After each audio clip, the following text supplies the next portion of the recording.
Victim to growing youth violence. The most recent case involving a girl who was stabbed to death right outside of a Queens subway station. This happened last night. Let's get right to Good Day's Robert Moses. He is live in Sunnyside, Queens, the site of this latest incident, with the investigation and other incidents around the city involving teens. Robert, good morning. So Shawnee and Dan, good morning to you. Police wrapped up their investigation here at the scene right before 4 o'clock this morning. We're told that the dispute that led up to the stabbing took place in that stairwell that leads up to the elevated train tracks here. Violence of any kind is disturbing, but it's especially so when the victims are this young. Definitely very crazy and upsetting to hear someone died right here. Bloodstains surrounded a silver knife on the ground under the elevated 7 train tracks. Police say they responded last night around 9:25 to a 911 call reporting a stabbing victim near the 46th Street Bliss Street subway entrance. They found a 17-year-old girl with a stab wound in her neck. She was taken to Elmhurst Hospital, where she was pronounced dead. Detectives poured over the bloody scene into the night.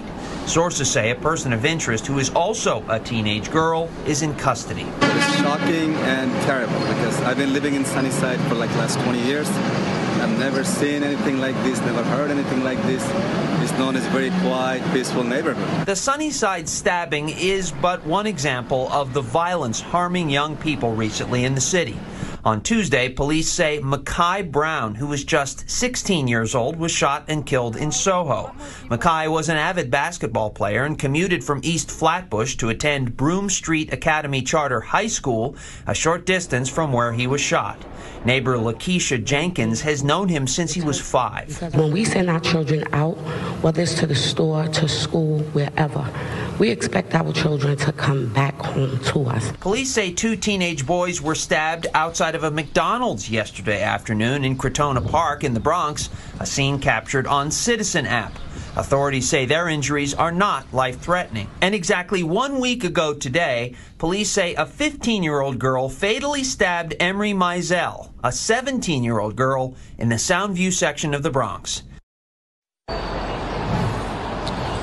Through this past Sunday, murders here in the city are down by nearly 15% this year compared to last, but keep in mind those numbers do not include the killing here or the killing of Makai Brown. So far, police have not yet made any arrests in his murder or in the stabbing of those 2 teens outside the McDonald's in the Bronx yesterday.